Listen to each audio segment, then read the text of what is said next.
What's up, Rushers? Michael here. Welcome back to the channel. Today we are diving into the best comp for Dragon's Nest. I'll be quickly breaking down the minimum investments needed for each hero in the formation. This setup is designed for success with any player, so if you're free to play, mid-game to low spender, or even high spender to whales, you'll be able to use this formation with much success. So let's jump right in and get started. I'll quickly go over all of the hero investments that are needed. Ariel and Rena are definitely must-haves when it comes to their 3-star abilities. So if you can Devilmon them their 3 stars, they will actually help you so much within the Dragon Nest. Now you might be wondering, why is Shi within the formation? He is there for the ally crit res up. He offers a crit res up buff to all melee allies for 10 seconds, which is really huge for survivability, along with the Dragon Nest, which crit res in my opinion is an underrated stat when it comes to the Dragon Nest, and most people overlook it. Vanessa, yet again, you don't really need her high investment with Devilmon, just have a copy of her, which will be fine. Artemel, yet again, if you can get him up to the 3-star with Devilmon, maybe even 5-star, because the longer the fight goes on for, the more attack he does and damage over time. So make sure you can invest him as high as possible. I recommend you get him to at least 5 stars. But moving on to Lima, definitely get her as high as possible. Her 3, 5, her 7-star with Devilmon are very impactful within the Dragon Nest. Along with Lucia, she does offer the enemy Frostbite, which is very good for the Dragon Nest. So she is in here for the high DPS. Along with Galleon, you don't really need a high investment in Galleon for her to shine, so just a single copy of her will be fine. Gian as well, minimum 3-star Devilmon in my opinion. A great unit to have within the formation because of the attack speed up buff she gives to all the allies. Along with our healer Chai-san, because she offers a ton of healing which will help everyone stay alive. And like I said before, more DPS between these two unique characters. Ceres obviously offering an enemy blind and an ally crush damage up, which is very crucial because she buffs all ranged allies for 10 seconds. Along with Anne, because she also does a crit damage up buff to ranged allies. Moving on to Verde, like I said, you don't really need a high investment with Verde within the formation. He is just fine with a single copy.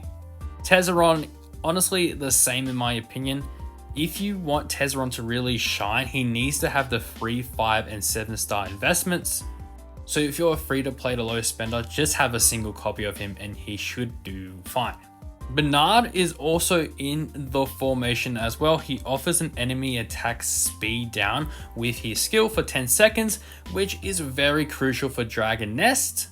Along with Grojan, of course, you need him within the formation. He offers so much utility within the team.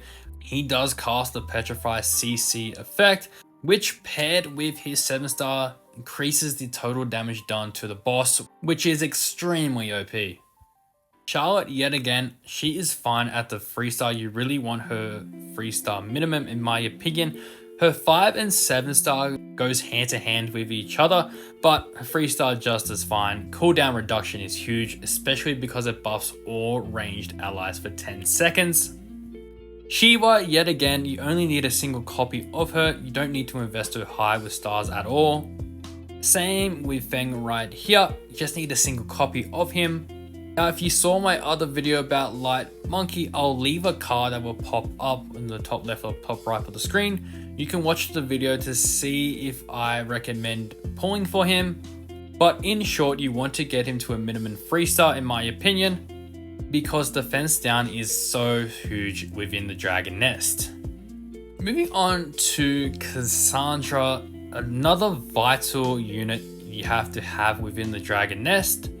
She offers an incredible amount of attack as damage to the target, paired with her crit rate up buff to allies for 10 seconds. You have to be using Cassandra within the Dragon Nest. Now Sabrina, no question, one of the best, if not the best characters within the game. You want to have her as high as possible. Her freestyle is just as good, but if you can get the 3, 5, and 7 all together, she becomes one of the best units within the game. So make sure you have her highly invested because she goes nuts within the Dragon Nest. Some people might be wondering, why is Rigel in the formation? Well, he's the only monster in the game that offers remove buff effects. And don't forget, he does offer a damage res up buff to range allies for 2 seconds, which is huge. Moving over to Delphoid, yet again, you only need a single copy of her.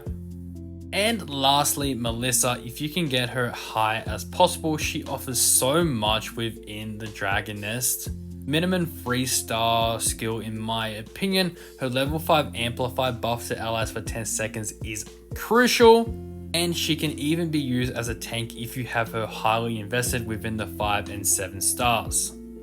So that was the quick rundown of the formation, so let's jump right in here into practice mode and show you what this formation can do. Now I'm going to go in here without changing a single thing. Now I'll tell you what I mean by that within our next run, but as you can see, the dragon is attacking majority of our units here, which is bad. So I'll show you a cool and OP strategy in my opinion to counteract that. As you can see here, this is a pretty good run, even though we didn't change anything at the start. As you can see, dragon slowing down, we're doing so much DPS, 60 million here, incredible first run. What is that? 65 million. Wow, what a run.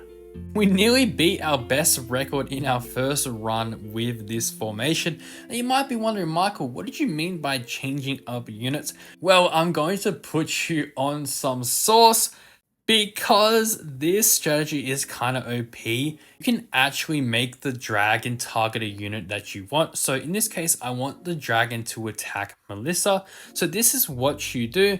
You take out Artemel here, take out Melissa, then you want to go back here, change the formation, press OK, then you want to go back in. You want to, remember, deploy Artemel first because he was in the top area, and then deploy Melissa, change their formation so Artemel goes to the top and Melissa goes down to the bottom. Press that you want to save and change the formation. Go straight back into your run and let's see if the dragon attacks Melissa, which he does. Oh my goodness. This strategy is so OP. I hope they don't patch this because this offers a lot of strategy. But like I said, everyone's going to do more damage now because the dragon isn't targeting every single person on the map. Now he will focus on Artemel. And as you can see, we're already at 60 million damage.